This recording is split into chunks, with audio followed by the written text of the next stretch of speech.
다니엘 7장 1절에서 3절 말씀입니다. 우리 함께 봉독하겠습니다. 바벨론 벨사살 왕 원년에 다니엘이 그의 침상에서 꿈을 꾸며 머릿속으로 환상을 받고 그 꿈을 기록하며 그 일의 대략을 진술하니라. 다니엘이 진술하여 이르되 내가 밤에 환상을 보았는데 하늘에 내 바람이 큰 바다로 몰려 불더니 큰 짐승 넷이 바다에서 나왔는데 그 모양이 각각 다르더라. 아멘.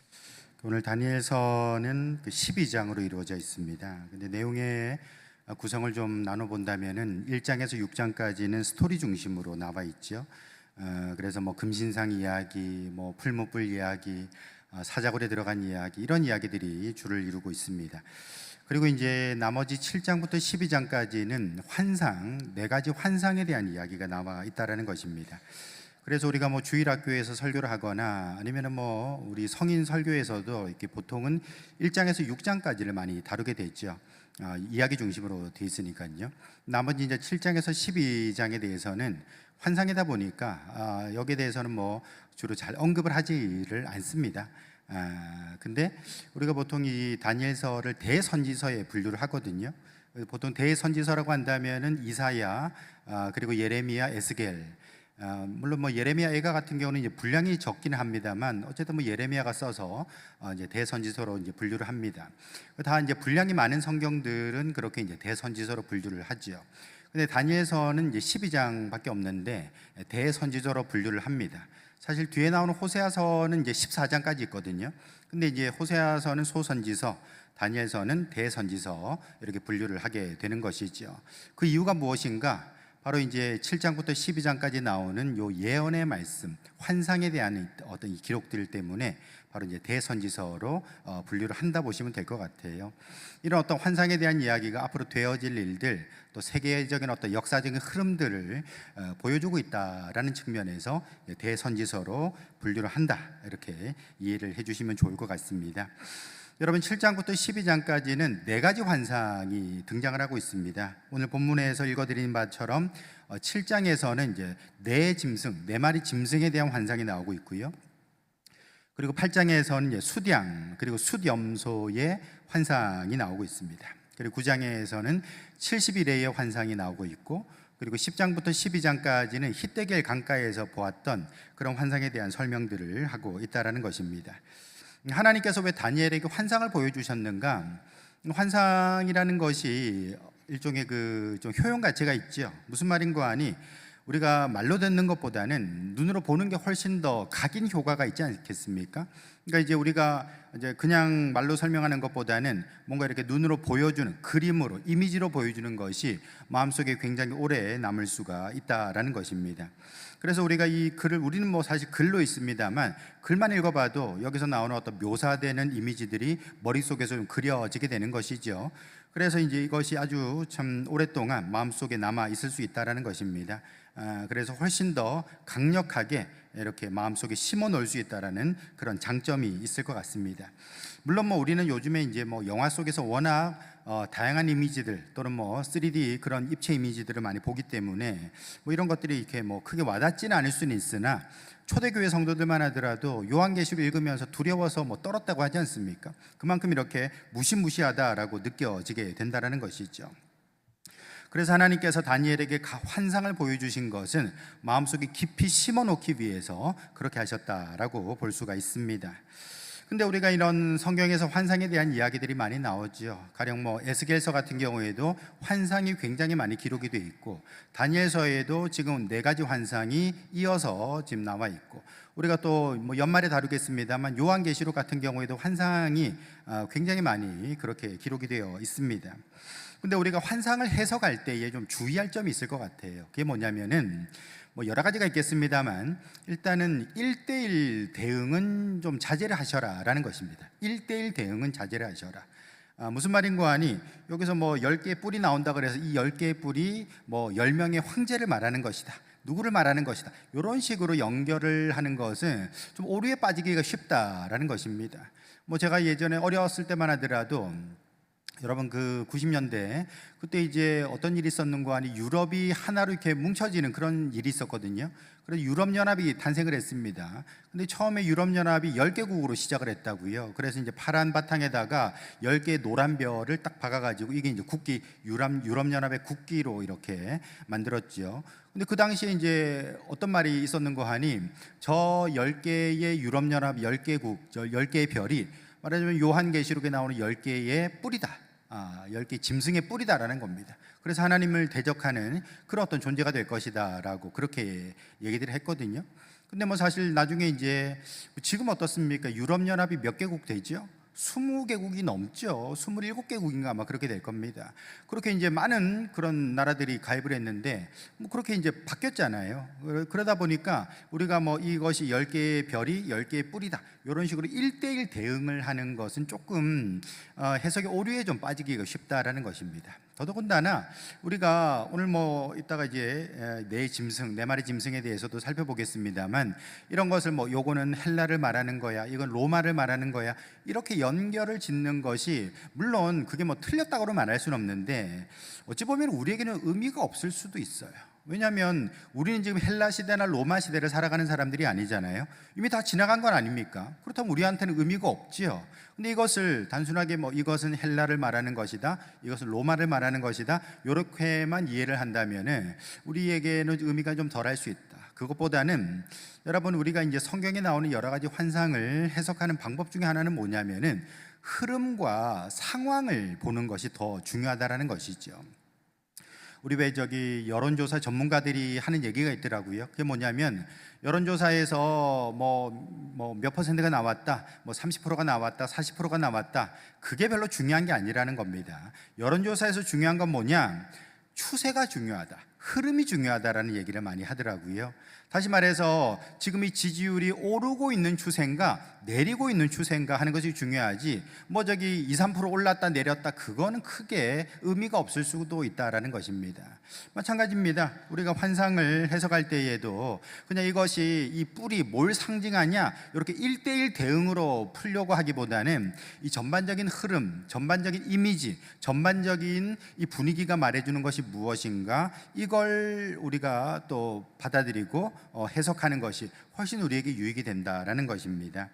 오늘 저와 여러분들은 이 다니엘서에 나오는 4가지 환상 중에서 첫 번째 환상, 네 짐승의 환상을 살펴보면서 이것을 통해서 우리에게 주시는 메시지가 뭔지를 또 함께 생각해보고 이 땅 가운데 힘있고 또 믿음으로 살아가는 성도들 될 수 있기를 예수님의 이름으로 축원합니다. 첫 번째로 이 환상이 우리에게 들려주는 것이 무엇인가? 세상은 교회를 대적한다라는 것입니다. 세상은 교회를 대적한다라는 거예요. 여러분 우리가 이 세상에 대해서 어떤 입장을 가져야 되는가? 우리가 어떤 적대적인 감정을 가져야 되는가? 아니면 우호적인 태도를 취해야 되는가? 어떤 게 맞겠습니까? 우리는 참 애매하거든요. 왜냐하면 우리는 이중적인 태도를 가질 수밖에 없습니다. 여러분 우리가 예수 믿는다 그래가지고 세상에 대해서 적대적이어야 되나요? 그럴 수는 없거든요. 왜냐하면 우리는 이미 이 세상 가운데 몸을 담고 살아가잖아요. 우리가 이 세상 살아가면서 뭐 어느 어떤 그 이단 종파처럼 우리는 군대도 안 갑니다, 헌혈도 안 합니다, 그렇게 할 수는 없는 것이죠. 우리가 이 땅 가운데 살아가면서 납세의 의무도 하고 병역의 의무도 하면서 우리가 이제 살아가게 되는 것입니다. 그럼에도 불구하고 이 세상이 마치 우리의 영원한 친구인 것처럼 그렇게 받아들여서는 안 된다는 것입니다. 이 2가지 입장을 다 가지고 있어야 된다는 것이죠. 세상은 우리에게 적대적이라는 것이죠. 그걸 알아야 되고요. 그러나 우리는 이 세상 가운데 몸을 담고 살아가니 우리의 할 바, 의무들을 다하며 살아가야 된다라는 그런 2가지 입장을 다 가지고 있어야 된다는 것이죠. 자, 근데 우리는 분명히 알아야 될 것이 무엇이냐? 세상은 교회에 대해서, 우리들에 대해서 적대적이다. 기본적으로 적대적이다라는 것입니다. 오늘 4가지 짐승이 등장한다라고 보여주고 있는데요. 2절 한번 보실까요? 다니엘이 진술하여 이르되 내가 밤에 환상을 보았는데 하늘에 네 바람이 큰 바다로 몰려 불더니 큰 짐승 넷이 바다에서 올라왔다라고 얘기를 하고 있습니다. 여러분 우리는 바다를 끼고 있는 이 부산에서 살아가잖아요. 그러다 보니까 이제 바다라는 것이 굉장히 친숙하고 또 마음이 답답할 때 한 번씩 바다에 나가면 얼마나 마음이 또 후련해지는 그런 느낌을 받습니까? 좀 낭만적인 어떤 느낌을 가지고 있죠. 자, 그런데 그 고대 사람들은요, 또 성경에서는요, 이 바다에 대해서 그렇게 좋게 표현하지를 않고 있다라는 것입니다. 그 왜 그런가? 여러분, 우리가 이제 바다라는 것이, 그렇죠, 우리가 평지라는 것은 얼마든지 쉽게 걸어갈 수가 있습니다. 근데 바다라는 곳은 우리가 함부로 들어갈 수 있습니까? 그럴 수가 없죠. 일단은 배가 있어야 되고요, 배가 없더라도 뭐 수영을 잘한다든지 어떤 기술이 있어야 되는 것입니다. 뿐만 아니라 그 배를 타고 바다를 나갔다 손치더라도 갑자기 바람이 불거나 파도가 삼켜서 뒤집어질 수도 있잖아요. 얼마든지 죽을 수 있는 위험이 있다라는 것입니다. 그렇기 때문에 사람들에게서는 이 바다라는 것은 언제나 위협적인 존재였다라는 것이죠. 뭐가 있을지 모르고 어떤 일이 벌어질지 모르는 아주 불확실성의 공간, 그것이 바로 바다였다라는 것입니다. 그러다 보니까 옛날 사람들이, 고대 사람들은 이 바다라는 것을 굉장히 위협적이고 두려운 존재로 묘사를 하고 있어요. 그래서 어떤 그 세상을 뒤집어 엎을 수 있는 그런 괴물이 어디 사는가? 바다에 산다라고 얘기를 하잖아요. 그래서 뭐 리바이어던 또는 뭐 리워야단이라고 하죠. 성경에 리워야단이라고 나와 있는데, 그런 아주 그 악마적인 속성을 가진 괴물이 바다에 산다, 바다에 잠겨 있다, 아주 깊은 심연에 도사리고 있다라고 사람들은 상상하고 생각을 했다라는 것입니다. 실제로 예수님 시대에도 제자들이 배 타고 가다가 풍랑을 만나죠. 멀쩡한 바다였는데, 멀쩡한 갈릴리 바다였는데 갑자기 풍랑이 일어가지고 뭐 어찌할 바를 모르는 그런 모습들을 보여주고 있는 것이죠. 그렇기 때문에 여기서 하늘에서 바람이 불어서 바다에서 내 짐승이 올라왔다라는 것은, 말하자면은 어떤 하나님께서 그 바다에 있는 짐승들을 격동시켜서 끄집어내는 그런 모습들을 상상할 수 있는 것이죠. 한마디로 하나님께서 심판하기 위해 가지고 탁 잡아서 끌어올리시는, 유인해내시는 그런 모습들을 우리가 보여준다라는 것입니다. 바다에서 뭐가 올라왔느냐? 4절에 한번 보시죠. 첫째는 사자와 같은데 독수리의 날개가 있더니 내가 보는 중에 그 날개가 뽑혔고 또 땅에서 들려서 사람처럼 두 발로 서게 함을 받았으며 또 사람의 마음을 받았더라 라고 했습니다. 사자는 아닙니다. 사자같이 생겼다, 근데 독수리처럼 날개가 있었다라고 얘기를 하고 있다라는 겁니다. 근데 어떤 탈바꿈을 했는지 날개도 떨어져 나가고 두 발로 서고 사람의 마음을 받아서 움직이는 그런 어떤 모습들을 묘사를 해주고 있습니다. 사자 같은 짐승이 올라왔다, 그렇게 첫 번째 짐승을 말할 수 있고요. 두 번째 짐승은 곰같이 생겼다라고 했습니다. 5절에 보시면 다른 짐승, 곧 둘째는 곰과 같은데 그것이 몸 한쪽을 들었고 그 입에 이 사이에는 새 갈빗대가 물렸는데 그것에게 말하는 자들이 있어 이르기를 일어나서 많은 고기를 먹으라 하였다라고 했습니다. 곰은 아니고 곰 같은 존재가 일어났다. 또 특이하게도 몸 한쪽을 들었다라는 겁니다. 이렇게 몸 한쪽을 들었다, 또 새 갈빗대를 물었다, 그러면서 많은 고기를 먹는다라고 묘사를 하고 있잖아요. 그러니까 이런 것들이 굉장히 개걸스럽게 뭔가를 먹어치우는 그런 곰의 형상을 보여주고 있다라는 겁니다. 세 번째 짐승에 대해서는 표범 같았다라고 얘기를 하고 있습니다. 6절에 보시면 그 후에 내가 또 본즉 다른 짐승 곧 표범과 같은 것이 있는데 그 등에는 새의 날개 넷이 있고 그 짐승에게 또 머리 넷이 있으며 권세를 받았다라고 얘기를 하고 있죠. 표범과 같은데 날개도 있고요, 그리고 머리도 4개나 되는 그런 어떤 모습, 아주 기괴한 그런 모습을 묘사를 해주고 있죠. 네 번째는요, 이건 제일 무시무시한 모습인데 어느 동물에 비유할 수도 없을 정도로 무시무시했다라는 겁니다. 7절에 보시면 내가 밤 환상 가운데에 그 다음에 본 넷째 짐승은 무섭고 놀라우며 또 매우 강하며 또 쇠로 된 큰 이가 있어서 먹고 부스러뜨리고 또 그 나머지를 발로 밟았으며 이 짐승은 전에 모든 짐승과 다르고 또 10뿔이 있더라. 내가 그 뿔을 유심히 보는 중에 다른 작은 뿔이 그 사이에서 나더니 첫 번째 뿔 중에 셋이 그 앞에서 뿌리까지 뽑혔으며 이 작은 뿔에는 사람의 눈 같은 눈들이 있고 또 입이 있어 큰 말을 하였다라고 했습니다. 어떤 짐승에다가 비유할 수 없을 정도로 아주 무시무시한 형상을 하고 있어서 쇠로 된 이를 가졌고 그냥 다 먹어치우고 부스러뜨리는 그런 어떤 모습들을 묘사를 하고 있다는 겁니다. 더더군다나 특징적인 게 10개의 뿔이 이렇게 나 있다라고 얘기를 하고 있어요. 여러분, 정리하자면 첫 번째는 사자 같았다, 두 번째는 곰과 같았다. 그리고 세 번째는 표범 같았고, 네 번째는 10개 뿔이 난 그런 무시무시한 짐승이었다라고 얘기를 하고 있습니다. 여러분, 보통 우리가 이 네 짐승에 대해서 역사적인 또는 전통적인 해석은 뭐라고 얘기를 하는 거 아니, 이 사자는 바벨론을 상징한다라고 봅니다. 여러분, 실제로 이제 바벨론의 신 보면은 뭐 마르둑이라든지 뭐 티아맛이라든지 뭐 빛과 어둠의 그런 신들이 있거든요. 근데 그 신 중에 보면은 뭐 사자 같다라고는 할 수는 없는데 용같이도 생겼고, 하여튼 사자같이 생긴 존재가 날개가 달려 있는 그런 어떤 신의 어떤 모습도 있거든요. 그런 것들을 비춰볼 때에 이 바벨론은 바로 이 사자로 묘사된 것은 바로 바벨론이다라고 그렇게 이제 해석을 하는 것이죠. 그리고 두 번째, 이제 곰 같은 존재는 뭐냐? 이건 바로 메대와 바사라는 겁니다. 바벨론을 무너뜨린 것이죠. 메디아와 페르시아죠. 나중에 이제 페르시아라는 이름으로 합병이 됩니다만, 여기서 이제 곰이 한 발을 들었다, 그러니까 한쪽으로 기우뚱했다는 건 뭐냐면은 메대와 바사 중에서 바사가 좀 더 이렇게 왕성해지게 되고, 어찌 보면 메대를 이제 합병을 하게 되거든요. 그러니까 한쪽으로 힘이 기울었다라는 것을 의미한다. 그리고서 이제 새 갈빗대, 이 사이에 새 갈빗대가 있었다라는 것은 바로 애굽도 치고 아수르도 치고 바벨론도 쳐버리는 바로 페르시아를 의미한다라고 그렇게 해석을 하는 것이지요. 세 번째, 이제 표범 같은 존재는 뭐냐? 여러분, 표범은 굉장히 빠르죠. 고양이과 동물 아니겠습니까? 굉장히 빠른 뭐 치타, 퓨마 이런 것처럼 표범도 굉장히 빠른 존재인데, 이건 이제 헬라를 말한다라고 보통 봅니다. 헬라라면 이제 뭐 마케도니아를 말하는 것이죠. 그러니까 이제 우리 왜 마케도니아의 왕이 이제 알렉산더 아니겠습니까? 그가 이제 헬라 제국을 세우잖아요. 근데 여러분, 알렉산더는 그가 이제 20대 초반에 이제 왕이 돼가지고 32살까지 살았거든요. 근데 그 한 10년 정도 왕에 재위하면서 뭐 온 세계를 정복했다. 물론 뭐 세계 전쟁은 아니지만 어쨌든 인도까지도 넘어가가지고 나라를 정복을 했던 것이지요. 아주 짧은 시간에 아주 빠르게 그렇게 온 세계를 정복했던 바로 알렉산더, 그의 헬라 제국이 바로 이제 표범에 묘사되고 있다라고 그렇게 해석을 했던 것입니다. 그리고 네 번째, 이제 10개 뿔이 나 있는, 그리고 이제 이빨이 쇠로 돼 있는, 그리고 모든 것을 부서뜨리는 아주 무시무시한 막강한 그 짐승은 무엇이냐? 바로 로마 제국을 상징한다라고 보는 것이죠.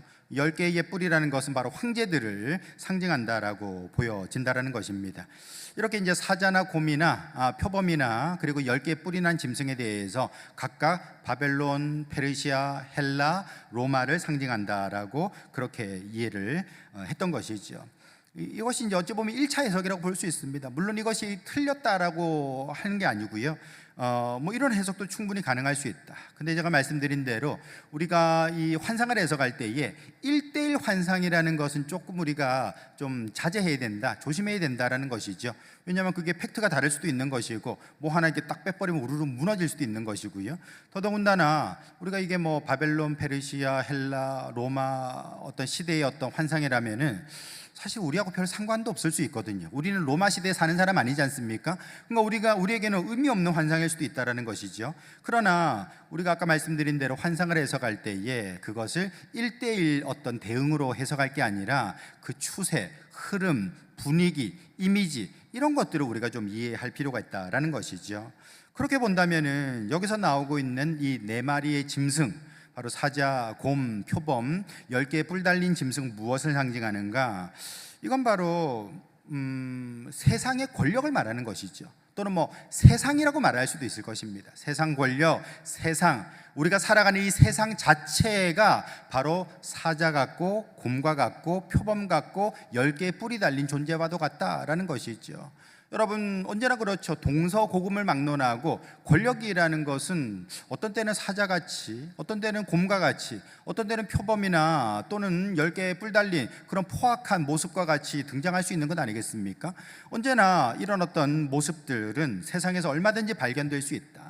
그러므로 오늘 지금 여기서 묘사하고 있는 이 네 마리 짐승이라는 것은 어떤 의미인가? 세상을 다스리고 통치하는 세상 권력, 세상의 어떤 세상 그 권력 자체, 세상 자체, 뭐 이렇게 우리가 이해할 수 있겠다라는 것입니다.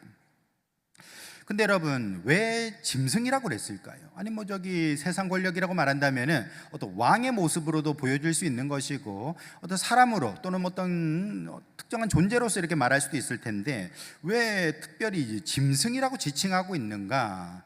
저는 그게 의미가 있다고 봅니다. 왜냐하면 여러분, 동물들, 짐승들은 하나님을 예배합니까? 그러진 않겠죠. 뭐 멍멍이나 고양이 같은 경우에 하나님을 예배한다, 그렇게 말할 수는 없겠죠. 누구만이 예배를 합니까?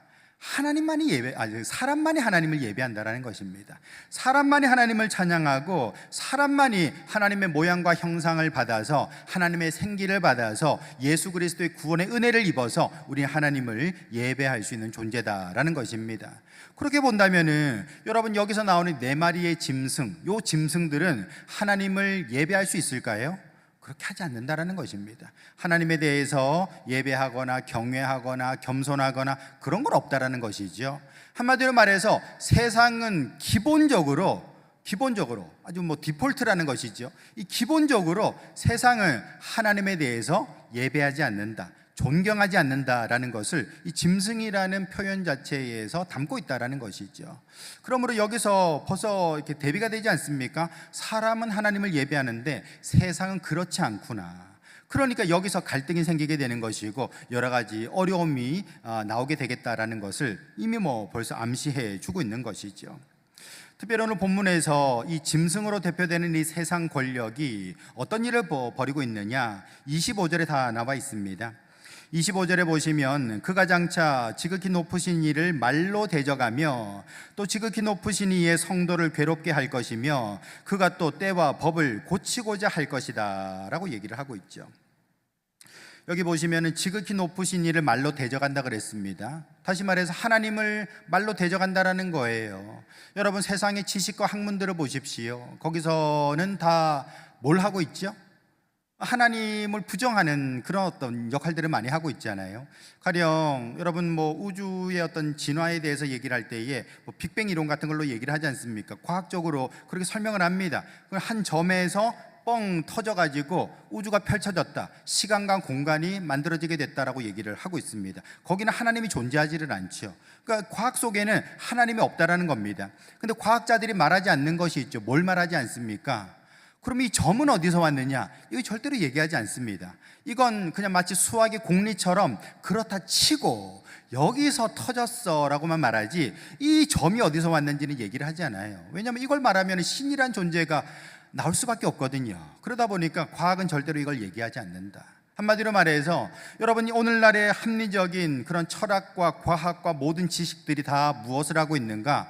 하나님을 부정하는 일을 하고 있다. 분명히 우리가 어떤 뭐 인체의 어떤 이런 모습들을 본다면 이게 우연히 이렇게 된단 말이야? 우리가 일부러 디자인하려고 해도 이거 쉽지 않겠다 할 정도로 굉장히 정밀한 몸을 가지고 있음에도 불구하고 그냥 진화라는 걸로 그냥 퉁쳐버리고 만다라는 것입니다. 하나님의 존재를 인정하려고 하지 않는다라는 것이죠. 이런 것들이 결국에는 다 무엇인가? 하나님의, 높으신 하나님을 이렇게 폄훼하고 더럽히려는 그런 어떤 세상의 모습을 보여주고 있다는 것입니다. 이들은 다 말로 하나님을 대적하고 있었다라는 것이죠.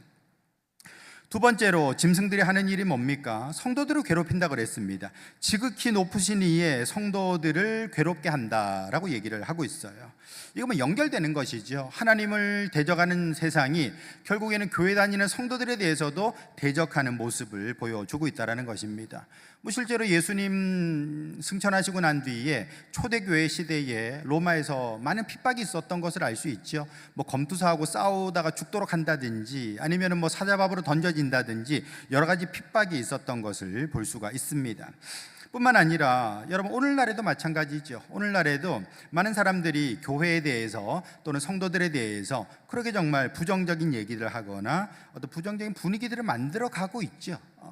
그래서 여러분, 어찌 보면은 오늘날의 시대에는 나 교회 다닙니다, 나 교회 예수 믿습니다라는 것을 말하는 게 좀 미안하고 부끄러워지는 그런 시대가 돼버린 것 같아요.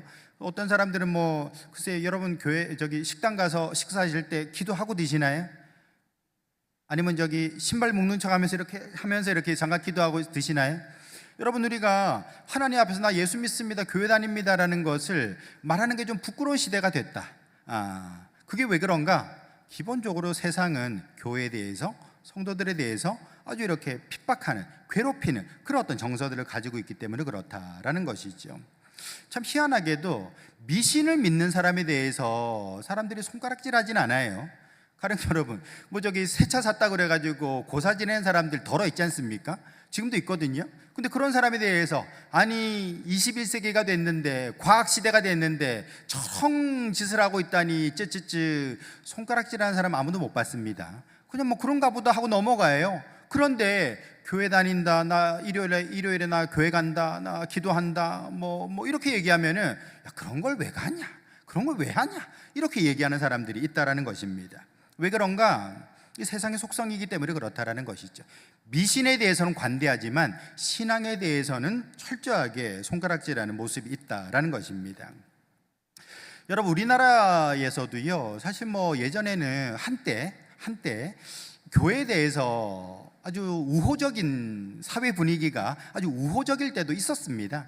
언제였는가 가만히 보면은 90년대 초반을 기점으로 해가지고 아래 위로 합쳐서 한 15년, 20년 사이, 그때였던 것 같아요. 90년대를 기점으로 해서 이렇게 그 시절에 굉장히 이렇게 교회에 대해서는 우호적이었다라는 것입니다.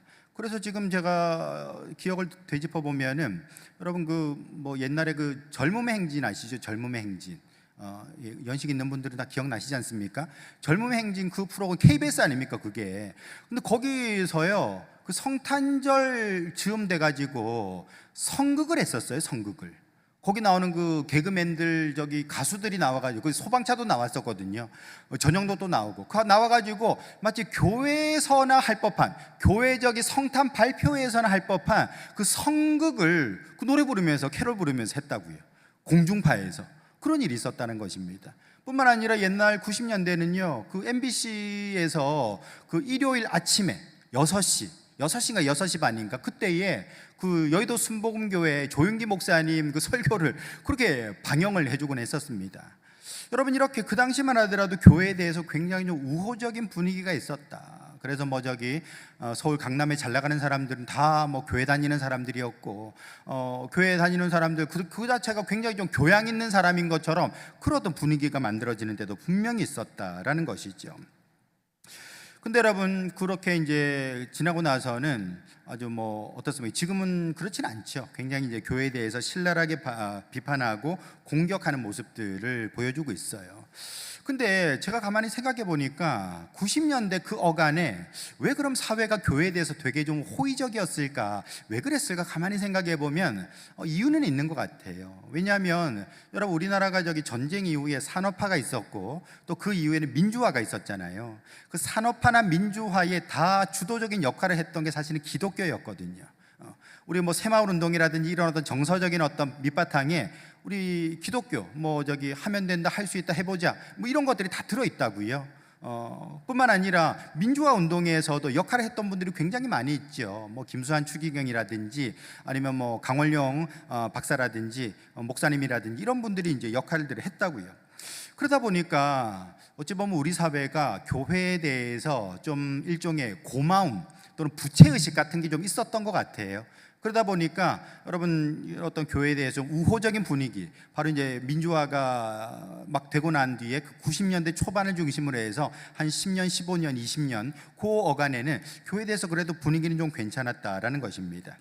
근데 여러분, 그 뒤부터는 분위기가 별로 안 좋죠. 안 좋아요. 그럼 여러 가지 이유가 있습니다만 그건 우리나라가 분단 현실이라는 것 때문이기도 합니다. 이걸 뭐 저기 깊이 말씀드리기는 좀 그렇습니다만, 여러분 생각해 보세요. 이 공산주의하고 기독교는요 언제나 경쟁 상대거든요. 공산주의하고 기독교는 경쟁 상대입니다. 왜냐? 시장이 같아요. 시장은 같고 파는 물건은 달라요. 그러니까 경쟁이 될 수밖에 없는 것이죠. 공산주의하고 기독교는 같은 시장을 두고 다른 물건을 가지고 경쟁하는 대상이다라는 것이죠. 그러다 보니까 우리가 이 분단 현실 속에 있으면서 이 기독교가 여러 가지로 이렇게 매도되거나 손가락질 받는 분위기가 만들어질 수밖에 없다라는 것을 우리가 좀 이해를 해야 되는 것이죠. 실제로 여러분 뭐 김수환 추기경이나 강원룡 목사님이나 사실 뭐 그 시대에 뭐 기독교 천주교를 대표하는 그런 분들이었지만 나중에는 내부적으로 분위기가 별로 안 좋았습니다. 왜냐? 그분들 돌아가고 나서 분위기 별로 안 좋았어요. 왜냐하면은 그분들은 다 반공을 했거든요. 반공. 김수환 추기경도 반공했고 강원료 목사님도 반공했거든요. 굉장히 진보적이고 그리고 민주화를 외쳤던 분들이지만 반공에 대해서는 분명한 어떤 입장이 있다 보니까 결국에는 나중에는 굉장히 좀 평가가 좋지 않게 되는, 그 내부적으로는, 대외적으로는 그렇지 않습니다만 내부적으로는 그런 분위기도 분명히 있었다라는 것이죠. 그 왜 그런가? 결국에는 여러분, 이 세상은 어떤 존재냐? 하나님을 대적하고 교회와 성도들에 대해서 이렇게 핍박하는 존재이기 때문에 그렇다라는 것이죠. 여러분, 또 세 번째로 나오는 게 뭡니까? 때와 법을 고친다 그랬어요. 때와 법을 고친다. 때를 고친다는 게 뭘까요? 이 때를 고친다는 게 대표적인 사건이 있었습니다. 그게 뭐냐면, 여러분, 그 프랑스 혁명이 있었죠. 프랑스 혁명, 뭐 레미제라블 이런 것도 있지 않습니까? 이번에도 뭐 프랑스에서 올림픽 하면서 자기들의 그 혁명 정신에 대해서 굉장히 이렇게 선전을 하고 이렇게 드러내지 않았습니까? 근데 사실 그 프랑스 혁명이 있었을 때 어떤 일이 있었는고 하니, 프랑스 혁명의 기본 정신은 인본주의입니다. 인본주의라는 것은 뭐 듣기에 따라서 뭐 좋아 보이지만 실제로는 우리는 신을 배격한다, 신을 없애버리는 게 목적이라는 거예요. 그래서 이 사람들이, 이제 혁명주의자들이 했던 일이 뭐냐면은 일주일을 없애버렸어요. 일주일. 여러분, 성경에서는 분명히 6일 동안 일하고 7일째 쉬어라, 안식해라, 예배해라라고 돼 있잖아요. 그게 싫은 거예요.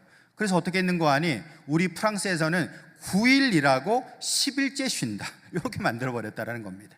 물론 뭐 얼마 있다가 그게 다시 돌아갔습니다. 왜냐하면 우리의 어떤 패턴에 맞지 않기 때문에 돌아갔는데, 이런 것들이 말 그대로 때를 바꾸는 그런 어떤 세상의 모습이다라고 볼 수가 있는 것이죠. 여러분, 크리스마스도 마찬가지 아닙니까? 크리스마스 같은 경우에도 예전에는 뭐 캐롤도 있고 뭐 그래도 뭐 산타도 돌아다니고 이렇게 성탄 분위기라는 것이 교회를 중심으로 해서 이렇게 나온다라고 볼 수 있었는데, 지금은 그렇지 않죠. 지금은 예수님의 어떤 탄생이라는 건 거의 지워져 버리고 그저 뭐 연인들끼리 선물 나누고 뭐 부어라 마셔라 노는 그런 어떤 시절로 바뀌어 버렸다. 이런 것들이 결국 때를 바꾸는 세상의 모습이다라는 것입니다. 여러분, 그 10월 달에 하는 거죠. 그 할로윈 파티, 뭐 헬로윈이라는 것도 그것도 마찬가지입니다. 그것도 원래 기독교 축일이에요. 근데 지금은 거의 뭐 귀신 분장하면서 놀러 다니고 부어 마시고 노는 그런 분위기로 만들어져 버리고 말았다라는 것이죠. 이런 것들이 다 때를 바꾸는 모습이다라는 겁니다. 법 바꾸는 건 뭐가 있죠? 법을 바꾸는 거. 법을 바꾼다라는 것은 이런 것이죠. 얼마 전에 뭐 올림픽 때도 우리가 좀 봤습니다만, 여러분, 자신의 성을 자기가 결정한다는 것 아니겠습니까? 나는 여자로 태어났지만 난 남자 하고 싶어, 난 남자로 태어났지만 여자 하고 싶어, 뭐 이렇게 엇갈리게 되는 것이죠. 그래서 뭐 스포츠 경기를 하는데 분명히 저 사람은 남자의 신체를 가졌는데 여자 경기에 참여를 하네, 뭐 이렇게 이제 아주 이상하게 돼버리는 이런 것들이 다 법을 바꾸는 세상의 모습이다라고 할 수가 있습니다. 여러분, 이렇게 세상에 하는 일은 무엇인가? 하나님을 못 오가는 것이고 성도들을 괴롭히는 것이고 또 하나님께서 정하신 때와 법을 바꾸는 그런 일을 하고 있다라는 것입니다. 여러분, 이런 세상을 바라보면서 우리는 참 마음속에 어떤 마음을 가져야 되는가? 여러분, 어떤 분들은 그런 얘기를 하시는 분도 있어요. 우리가 이 세상과 왜 자꾸 싸우려고 하느냐, 적대적으로 되려고 하느냐, 그러지 말고 세상과 우리가 함께 좀 친구를 해야 되지 않겠느냐라고 말하시는 분들도 있어요. 뭐 좋은 얘기죠. 근데 이런 분들이 하는 얘기가 뭐냐면은 세상이 듣기 싫어하는 예수 천당 불신지요, 뭐 전도하는 거, 이런 거보다는 우리가 나눠주고 베풀어주고 힘든 사람 위로해주고 손잡아주는 거, 이런 거 하면은 세상이 좋아하잖아, 그런 걸 하자라고 말하는 분들도 있다라는 것입니다. 얼핏 듣기에는 좋은 말처럼 보여요. 그죠? 우리가 뭐 세상과 친구를 하고 손잡고 나간다는 건 좋은 것처럼 보이는데, 그건 너무나도 순진한 생각, 순수한 생각, 나이브한 생각이라는 것이죠. 여러분, 뭡니까? 세상은 결국 짐승이라는 겁니다. 짐승으로 묘사되어 있잖아요. 하나님을 예배하는 존재인가? 우리가 아무리 손 내밀어주고 따뜻한 마음을 베풀어주고 그렇게 손잡자고 얘기를 한들 저들이 변하고 세상이 하나님께 돌아오는 그런 일이 있는가? 그러지는 않는다라는 것입니다. 다시 말해서 우리는 이중적인 입장을 가져야 된다는 것이죠. 세상과 싸울 필요는 없습니다. 당연히 우리가 세상에 대해서 어떤 의무를 다하고 병역의 의무, 그 납세의 의무를 다 해야 되는 것이지요. 할 도리를 다 해야 됩니다. 그러나 분명한 사실은 세상은 언제나 하나님에 대해서 적대적이라는 걸 알아야 되는 것이죠. 마치 우리가 마음을 열고 다가가면 이 세상이라는 존재 자체가 그냥 회개하고 돌아와가지고 어떻게 이제 변하게 될 것이다 라고 생각하는 건 오산이다. 여러분, 우리가 세상에 대해서 이 세상이란 존재 자체는 결국에는 짐승으로 대표되는 하나님을 대적하는 존재라는 걸 알아야 된다는 것이죠. 거기에 묶여있는 그 한 영혼 한 영혼들을 우리가 빼내는 일을 해야 되겠지만, 그러나 마치 세상에 대해서 우리가 손 내밀면 마치 이 세상이 천국처럼 변한다라는 그런 순수한 생각은 오산이다라는 것입니다. 그러므로 여러분, 우리는 이 세상에 대해서 분명한 가치관을 가져야 되는 것이죠. 어떤 가치관입니까? 세상은 하나님에 대해서 적대적이라는 것입니다. 그걸 이해하고 대할 수 있어야 우리가 바른 태도로서 이 세상을 좀 살아갈 수가 있게 되는 것이죠. 베드로전서 5장 8절에 보시면, 근신하라 깨어라, 너희 대적 마귀가 우는 사자같이 두루다니며 삼킬 자를 찾나니 너희는 믿음을 굳건하게 하여 그를 대적하라. 이는 세상에 있는 너희 형제들도 동일한 고난을 당하는 줄을 알미라 라고 했어요. 여러분, 여기서 마귀도 우는 사자처럼 우리를 삼키려고 한다는 것입니다. 그러니 너희들은 뭐 하라? 믿음을 굳건하게 하라는 것입니다. 믿음을 굳건하게 하라. 여러분, 우리 사람들이 내 앞에 어떤 시험이 있고 고난이 있고 환난이 있어요. 그러면 얼마나 두렵습니까? 그런데 성경은 뭐라고 얘기하죠? 그 환난 너머에, 시험 너머에 하나님이 있는 줄 믿으시길 바랍니다. 그게 바로 믿음이라는 것입니다. 여러분, 믿음이라는 것은 우리의 관점이고 시선이거든요. 내가 고난 바라볼 것인가, 그 고난 너머에 있는 하나님 바라볼 것인가, 여기서 다 판가름이 나는 거라고요. 여러분, 이스라엘 백성들이 광야로 나갔을 때 뭘 봤습니까? 광야를 봤죠. 근데 몇몇 믿음의 사람들은 뭘 봅니까? 광야에 함께 하시는 하나님을 봤잖아요. 이게 차이라는 것입니다. 여러분, 우리가 이 세상을 바라볼 때에 사자 같기도 하고 곰 같기도 하고 표범 같기도 하고 10개의 뿔 달린 엄청나게 무시무시한 존재 같아서 마음이 쫄아질 수도 있는 것이죠. 야, 이 세상에서 나는 그냥 가루가 되겠다, 아니라는 것입니다. 여러분, 우리는 믿음의 눈으로 뭘 바라봐야 되는가? 그 내 말이 짐승 바라볼 것이 아니라 하나님을 바라볼 수 있는 성도들 될 수 있기를 축원합니다. 그것이 바로 우리 믿음의 선택이 되어야 한다는 것이죠. 그러므로 여러분, 오늘 이 다니엘을 통하여서 이 내 말이 짐승의 환상을 보여주는 이유는 뭡니까? 겁먹어라, 쫄아라, 그렇게 얘기하는 것이 아니라 세상이 이런 속성이 있다, 그러나 하나님이 함께 하신다라는 것을 말해주고 있다는 것이죠. 여러분, 그것이 오늘 우리에게 주는 위로가 되고 또 교훈이 된다는 것입니다. 우리가 가져야 될 두 번째 교훈이 무엇이냐? 연결해서 본다면은 하나님이 통치하시고 하나님이 심판하신다라는 거예요. 여러분, 25절 끝에 보시면 뭐라고 되어 있습니까? 성도들은 그의 손에 붙임바 되어 라고 했어요. 성도들은 그의 손에 붙임바 되어. 우리 성도들, 우리 교회가 이 세상이라는 권력에 던져진 바 됐다라는 것입니다. 그래서 공권력이 교회에 대해서 이렇게 저렇게 얘기를 할 때도 있잖아요. 또는 세상 사람들이 어떤 성도들에 대해서 핍박하거나 조롱할 때도 분명히 있잖아요. 그런데 끝에 보시면 뭐라고 되어 있습니까? 한때와 두때와 반때를 지나리라 라고 했습니다. 여러분, 이것은 요한계시록에도 나오는 표현이기도 하지요. 한때, 두때, 반때라는 거. 3년 반 아니겠습니까? 그럼 3년 반이라는 게 뭘 말하는 것이지? 여러 가지 해석의 어떤 방법이 있겠지만, 그거 각설하기도 하기로 하고요. 여기서 말하는 게 뭡니까? 한때, 두때, 반때라는 게 무슨 말이냐? 결국에는 때가 있다라는 거예요. 여러분, 엘리야 시대에 3년 반 동안 가뭄이 있었지만 3년 반 지나고 나니까 회개의 시간이 주어지게 되는 것이고 하늘문이 열려서 비가 내리지 않습니까? 끝이 있었다라는 것입니다. 마찬가지로 우리가 세상 가운데서 참 여러 가지 무시무시한 세상 권력 가운데 짓밟히거나 유린당할 때도 있지만, 그러나 그 모든 고난과 시련이라는 것도 때가 있다, 끝날 때가 있다라는 것입니다. 그렇죠. 실제로 바벨론도 끝나지 않습니까? 페르시아로 넘어갔지만 또 돌이킬 때가 있지 않습니까? 이 모든 역사의 흐름을 누가 주관하시는가? 하나님이 주관하고 계신 줄 믿으시길 바랍니다. 하나님께서 역사를 잡고 계시고 역사를 이끌고 가고 계시다라는 것이죠. 그걸 바라보는 게 믿음이다라는 것이죠. 어떤 사람들은 세상을 바라보면서 뭐 그냥 한없이 친근한 마음을 가지고서 세상은 우리의 친구야 뭐 이렇게 하는 사람도 있고, 어떤 사람은 세상에 대해서 저 세상은 무시무시한 악마야, 그냥 뭐 짐승과 같은 존재야 라고 두려워 떠는 사람도 있겠죠. 둘 다 틀린 것입니다. 우리가 바라볼 것은 무엇인가? 세상 너머에 또는 세상 위에서 이 세상을 다스리시고 또 이 세상을 이끌고 가시는 분이 누구신가? 우리 하나님이 그렇게 하고 계시다라는 것을 바라볼 때에 그 사람은 주와 함께 동행하는 사람이 되는 것이고 결국에는 승리하는 사람이 될 수가 있다라는 것입니다. 26절 말씀에 보시면, 그러나 심판이 시작되면 그는 권세를 빼앗기고 완전히 멸망할 것이요 나라와 권세와 온천하 나라들의 위세가 지극히 높으신 이의 거룩한 백성에게 붙임바 되리니 그의 나라는 영원한 나라이라 모든 권세 있는 자들이 다 그를 섬기며 복종하리라 라고 했습니다. 여러분, 세상에 권세가 있어요. 사자 같고 곰과 같고 표범 같고 10개의 뿔 달린 짐승 같은 막강한 권세를 가지고 있지만 하나님께서 그들을 밟으셔가지고 그 권세를 누구에게 주시겠다라는 겁니까? 우리 믿는 자들, 성도들, 교회에게 주시겠다라고 얘기를 하고 있는 거예요. 여러분, 그러면서 모든 권세 있는 자들이 하나님을 섬기게 된다, 하나님을 예배하게 된다라고 얘기를 하고 있는 것입니다. 여러분, 이것은 무엇을 얘기하는가? 하나님이 주시는 최후 승리를 말하고 있다는 것이죠. 최후 승리.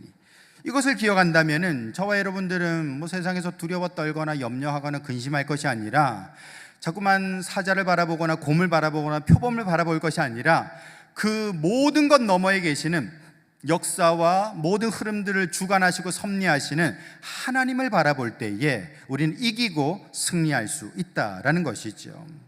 여러분, 요한복음 16장 33절에 보시면 예수님께서 이렇게 말씀하시죠. 이것을 너희에게 이르는 것은 너희로 내 안에서 평안을 누리게 하려 함이라. 세상에서는 너희가 환난을 당하나 담대하라, 내가 세상을 이기었노라 라고 했습니다. 여러분, 이 말씀은 예수님께서 그냥 마지막 설교를 하셨거든요. 제자들에게 떠나가시면서 마지막 유언처럼 설교를 하셨다고요. 이 얘기를 들을 때에 제자들이 얼마나 마음이 안 좋겠습니까? 예수님 왜 저런 말씀을 하시지? 마치 마지막인 것처럼, 죽으러 가는 사람처럼 왜 저런 말씀을 하시지? 왜 불안하게 저렇게 하시지? 라고 생각을 하실 거예요. 근데 그들을 향해서 뭐라고 하십니까? 너희가 환난 당하지만 담대하라, 내가 세상을 이기었다라고 얘기를 하고 있습니다. 예수님 십자가를 지러 가시죠. 그러나 그 십자가 너머에 부활의 영광이 있는 줄 믿으시길 바랍니다. 우리가 뭘 바라봐야 될까요? 우리는 고난과 환난을 바라볼 것이 아니라 그 너머에 주어지는 영광과 회복과 은혜를 바라볼 수 있어야 되는 것이죠. 그러므로 여러분, 우리가 이 다니엘이 들려주고 있는 이 네 마리의 이 짐승의 환상을 통해서 뭘 깨닫게 되는가? 하나님께서는 우리와 함께 하시고 우리와 동행하신다라는 것입니다. 이 세상을 주관하시고 심판하시는 분은 하나님이시라는 것입니다. 그렇기 때문에 나는 내 앞에 있는 고난이나 내 앞에 있는 짐승이나 내 앞에 있는 시련을 바라보는 것이 아니라 그 너머에 있는 하나님 바라보는 것, 그것이 바로 믿음이고 그 사람이 바로 이 세상 가운데 승리하며 살아가게 된다라는 것을 깨달을 수 있어야 되는 것이지요. 여러분, 말씀드린 대로 이 네 가지 짐승, 네 마리의 짐승이라는 것이 어떤 그 역사적인 큰 나라, 어떤 역사적인 어떤 큰 흐름을 보여주는 것이라고도 볼 수 있지만 사실 우리 입장에서는 그렇게 볼 필요는 없습니다. 무슨 말인고 하니, 여러분, 우리가 살아가면서도 얼마든지 사자, 곰, 표범, 10개의 뿔 달린 짐승 이런 것들을 다 만날 수가 있어요. 여러분, 당장 오늘부터 이렇게 명절 연휴가 되지 않습니까? 가서 여러 사람들을 만날 텐데 거기도 보면은 사자가 있을 수 있죠? 사자 있을 수 있잖아요. 곰을 또 만날 수도 있잖아요. 그래가지고 막 주먹이 부들부들 떨리는 그런 때도 있을 수 있지 않습니까? 그거 못 참아가지고 한 번씩 뉴스 나는 사람들 있잖아요. 뭐 때려 눕혔네, 뭐 죽었네 하는 그런 얘기도 있잖아요. 여러분, 이렇게 사자나 곰이나 표범이나 10개의 뿔 달린 짐승이라는 것이 우리의 삶에도 소소하게 얼마든지 나타나는 존재들이라는 것입니다. 근데 그때 우리는 뭘 바라봅니까? 그 사자나 곰을 바라보는 것이 아니라 그 너머에 역사하시고 섭리하시는 하나님 바라볼 수 있기를 축원합니다. 그럴 때에 우리는 믿음 안에서 승리하게 되는 것이고 결국에는 예수님께서 최후 승리를 주신다라는 것을 바라보고 믿고 확신할 수가 있게 되는 것이죠. 여러분, 마지막으로 저를 따라서 해주시기 바랍니다. 나는 예수님 때문에 승리하였다. 여러분, 이것이 바로 오늘 이 네 마리 짐승의 환상의 의미라는 것이죠. 여러분, 예수님 바라보시면서 이 세상을 승리하며 살아가는 성도들 될 수 있기를 예수님의 이름으로 축원합니다.